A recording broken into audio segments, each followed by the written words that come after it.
여러분 안녕하세요. 오늘은 교회에서 기초반 5번째 시간으로 거룩한 신념과 형제 사랑 사이에서 라는 제목으로 도나투스 논쟁과 그리고 신사참배 문제로 살펴보는 우리 교회의 딜레마 그리고 교회의 고민에 대해서 한번 함께 생각해 보고자 합니다. 먼저 오늘 성경 공부를 시작하면서 하나님이 주신 말씀을 함께 읽도록 하겠습니다. 에베소서 4장 15절입니다. 오직 사랑 안에서 참된 것을 하여 범사에 그에게까지 자랄지라. 그는 머리니 곧 그리스도라. 아멘. 오늘 우리는 도나투스 논쟁이라는 고대 교회에서 가장 치열하고 또한 오늘날까지도 반복되는 질문을 한번 생각해 보고자 합니다. 언제나 박해와 어려움을 겪은 다음에 교회는 큰 내홍을 겪어왔습니다. 그 박해와 어려움 속에서도 목숨을 걸고 신앙을 지킨 사람들이 있고 또한 반대로 신앙을 버린 사람들이 생겼고 박해가 끝난 다음에는 두 세력들 사이에 갈등이 일어났기 때문입니다. 오늘은 주후 4세기 북아프리카를 뒤흔들었던 도나투스 논쟁과 그 신학적인 핵심인 인효론과 사효론 그리고 이와 놀랍도록 닮아있는 한국교회의 신사참배 문제에 대해서 한번 살펴보고자 합니다. 오늘 시간을 통해서 우리는 거룩한 신념과 그리고 형제사랑 사이에서 어떤 길을 선택해야 될지 함께 생각해 볼 수 있을 것입니다. 도나투스 논쟁의 배경에 대해서 먼저 생각해 보고자 합니다. 4세기 초 로마에 디오클레티아누스라는 황제가 있었습니다. 이 황제는 교회를 파괴하고 또한 성경을 몰수하는 명령을 내리면서 정말 큰 박해를 가했습니다. 이때 고문을 견디면서 신앙을 지킨 사람들이 있었는데 그들을 고백자들이다라고 일컬었습니다. 반대로 살기 위해서 이 박해를 피하기 위해서 로마 당국에 성서를 넘겨준 배반자들도 있었습니다. 그 당시의 성서는 지금처럼 흔하게 볼 수 있는 것이 아니었고 교회마다 아니면 그 지역마다 한 권 정도만 있는 진짜 교회의 큰 보물이었는데 그것을 자신의 생명을 구하기 위해서 로마 당국에 넘긴 성직자들이 있었던 것입니다. 자, 그런데 박해가 끝나고 나서 문제가 생깁니다. 사실 이 로마 제국의 박해는 계속해서 일어난 박해가 아니었고 짧게 어떤 정치적인 상황에 의해서 일어나곤 했는데요. 312년에 박해가 끝난 뒤에 카르타고라는 지역에서 새 감독을 선출하게 됩니다. 그때 카이킬리아루스라는 사람이 이 감독으로 선출이 되게 되는데요. 이때 그에게 안수해준 사람 중에 한 명이 박해 때 로마 당국에 성서를 넘겨줬던 배반자라는 주장이 나오게 됩니다. 당연히 이 박해 때 고난을 겪으면서도 포기하지 않았던 고백자들 입장에서는 그런 사람에게 안수를 받은 이 감독을 인정할 수 없었던 것입니다. 그래서 이 고백자들은 독자적으로 도나투스라는 사람을 자신들의 감독으로 세우게 되고 이로써 북아프리카 교회가 도나투스파와 가톨릭파, 즉 정통파 사이로 갈라져서 이렇게 분열하게 됩니다. 여기서 가톨릭파라는 말에는 좀 오해가 없었으면 좋겠습니다. 우리가 일반적으로 천주교를 가톨릭이다라고 이야기를 하는데요. 사실 이 가톨릭이라는 단어는 고대 교회의 하나의 교회, 통일된 교회, 정통 교회를 일컫는 단어였습니다. 그래서 기본적으로 이 땅에는 모든 교회는 가톨릭 철치입니다. 그렇다면은 우리가 아는 천주교는 어떤 교회입니까? 천주교는 로마 주교, 즉 바티칸의 교황의 통치를 받는 그런 교회죠. 그렇다고 봤을 때 이 천주교는 로마 가톨릭이다라고 보는 것이 로마에 있는 정통교회, 로마에 있는 교회 이렇게 보는 것이 옳다라고 볼 수 있습니다. 그래서 여기서 가톨릭이라는 단어에 우리가 오해가 없었으면 좋겠습니다. 자, 신학적인 쟁점으로 넘어갑니다. 신학적인 쟁점으로 넘어갔을 때 인효론과 사효론의 갈등으로 이제 진행이 되게 됩니다. 이 도나투스 논쟁은 단순한 파벌 논쟁과 파벌의 싸움을 넘어서 중요한 신학적인 논쟁으로 번지게 됩니다. 즉 배교자와 아니면 어떤 굉장히 큰 죄를 지은 사람처럼 흠이 있고 죄를 지은 사제가 베푼 세례 또한 성사가 과연 효력이 있는가라는 그런 질문을 하게 됩니다. 도나투스파는 인효론을 주장합니다. 그들은 성사란 그 성사 교회에서 이루어진 성찬이나 성례와 같은 모든 성사의 효력은 집례하는 사람의 거룩함에 달려 있다라고 이야기를 합니다.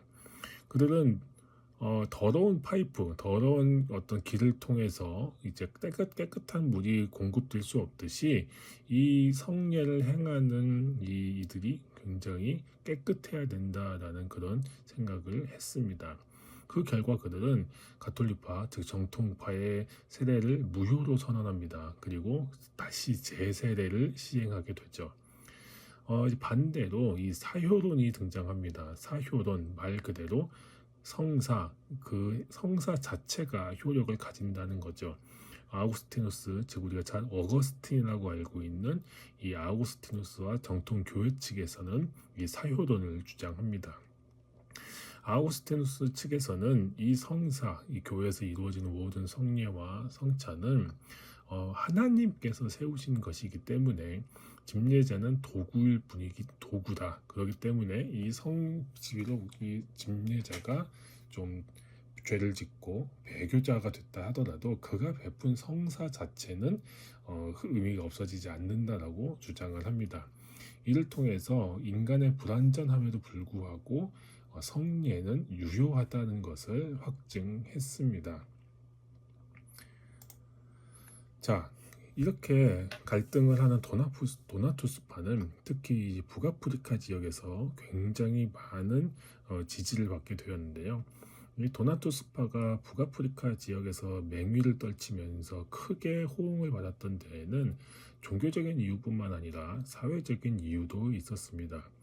당시 북아프리카 지역에서는 도시의 상류층은 굉장히 로마화가 돼서 정통교회와 굉장히 잘 융합이 되어 있었습니다. 그런데 그 당시에 이 북아프리카 지역에서는 시골 농민들이 아직 가난하고 또 어려운 생활을 하면서 굉장히 민족주의적인 성향을 띠고 있었고 이 때문에 도나투스파를 더욱더 지지하게 됐던 겁니다. 정치적이고 사회적인 이유가 분명히 있었던 거죠. 하지만 도나투스파는 점점 과격해지기 시작합니다.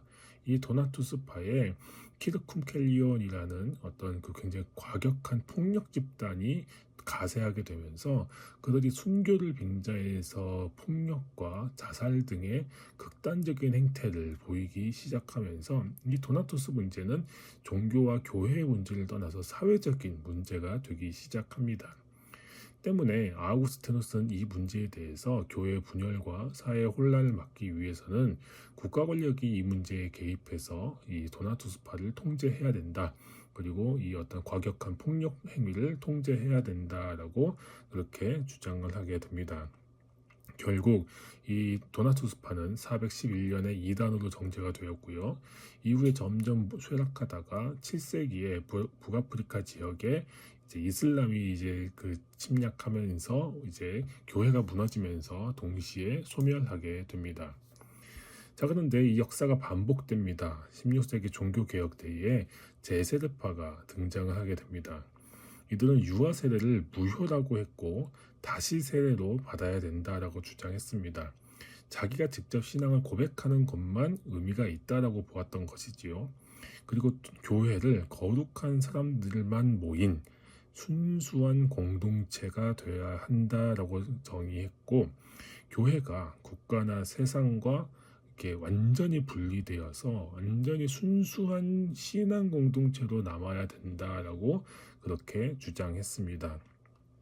이러한 주장은 도나투스파의 주장과 굉장히 흡사한 주장이었습니다.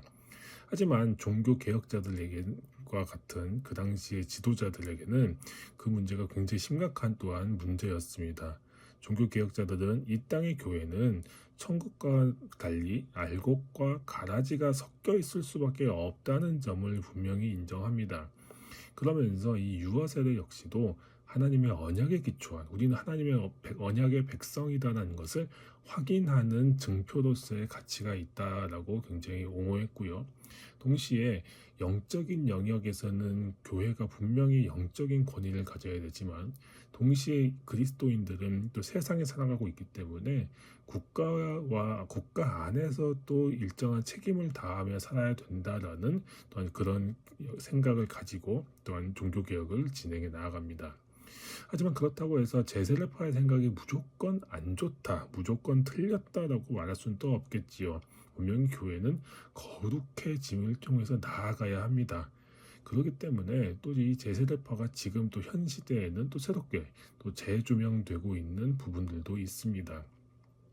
이처럼 완전한 순수함과 그리고 어떤 완전한 교회를 추구했던 이상과 현실 교회 사이에서의 긴장은 역사 속에서 계속되어 오고 있습니다.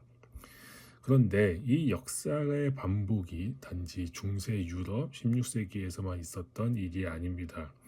이 이야기는 우리 한국 교회에서도 유사하게 이어져 왔습니다. 바로 일제강점기 신사참배 문제가 여기서 등장합니다. 1938년에 제27회 장로교 총회에서 일제 강압에 굴복하여 신사참배를 결의하게 됩니다. 그리고 많은 성도들과 또 많은 목회자들이 이 신사참배를 하게 되죠. 그런데 이것을 반대하고 끝까지 거부했던 사람들이 있었습니다. 그들은 신앙을 지키기 위해서 투옥되었고 그리고 그 안에서 모진 고초를 겪었습니다. 대표적으로 우리 주기철 목사님 같은 분들이 바로 그런 분들이었죠. 그런데 이분들이 이제 교회가 이제 한국이 해방된 다음에 이제 추록하시게 됩니다. 그래서 그들을 추록 성도다라고 이야기를 하는데요. 이 추록 성도들이 이 나와서 보니까 이제 그 당시에 이제 신사참배를 했던 교회 지도자들이 어떤 회개나 어떤 그런 부분 없이 계속해서 활동하고 있는 것을 보게 됩니다. 그래서 이 추록 성도들이 교회의 공개적인 회개와 또한 어떤 권징을 통한 이 정화를 강력하게 요구하게 되죠. 그런데 안타깝게도 그 당시에는 너무나 많은 사람들이 일제에 타협하고 신사참배를 했었기 때문에 그들을 모두 다 처벌한다, 그들을 어떻게 징계한다는 것이 참 어려운 문제였습니다. 때문에 많은 목회자들이 또한 많은 성도들이 이 문제의 책임을 회피하고 또한 자신들의 행동을 합리화하려고 했습니다. 결국에 그 일로 인해서 교회가 분열됩니다. 추록 성도들은 더 이상 같은 이제 교단을 유지할 수 없다라고 생각을 해서 이제 장로교가 분열하게 되고요. 그래서 고려 진학교를 세우게 되고 그래서 이제 고신측이 등장을 하게 됩니다. 참 가슴 아픈 이야기죠. 그리고 이 사건은 그로 쭉 이어지다가 2008년에 이르러서야 우리 교단에서는 공식적으로 이 신사참배 문제를 이제 회개하기에 되었습니다. 오늘 우리는 이제 이 지점에서 우리는 결론을 맺어야 합니다. 도나투스 논쟁과 한국교회 역사는 우리에게 교회는 무엇인가 라는 것을 묻고 있습니다. 니케아 신경을 통해서 우리는 하나의 거룩한 보편적이고 사도적인 교회를 우리는 고백합니다. 교회는 거룩하면서 동시에 하나여야 한다라는 것입니다. 우리는 도나토스파와 또한 추록 성도들을 통해서 추록 성도들의 모습처럼 이 거룩함을 향한 타협 없는 열정을 가져야만 합니다. 죄와 적당히 타협하는 교회는 맛을 잃은 소금이고 빛을 잃어버린 또한 이 불빛과 같기 때문입니다. 하지만 동시에 우리는 아우구스티누스처럼 형제 사랑과 교회의 하나됨을 또한 포기해서는 안 됩니다. 자기 의에 빠져서 형제를 쉽게 정죄하고 공동체에서 내쫓는 것 또한 주님이 원하시는 공동체의 모습은 아니기 때문입니다.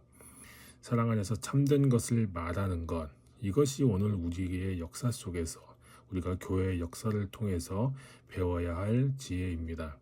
거룩한 신념을 잃지 않으면서도 형제를 품을 수 있는 넉넉한 사랑의 공동체, 우리는 그런 교회를 세워나가기 위해서 늘 고민하고 또한 기도하며 나아가야 할 것입니다.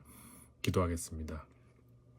하나님 감사합니다. 오늘 역사 속의 이야기 도나토스 논쟁을 통해서 우리에겐 과연 거룩함을 향한 타협 없는 열정이 있는가, 또한 우리에겐 과연 교회의 하나됨을 위한 사랑의 마음, 형제 사랑의 마음이 있는가라는 것을 다시 한번 깨우쳐 주시니 감사합니다.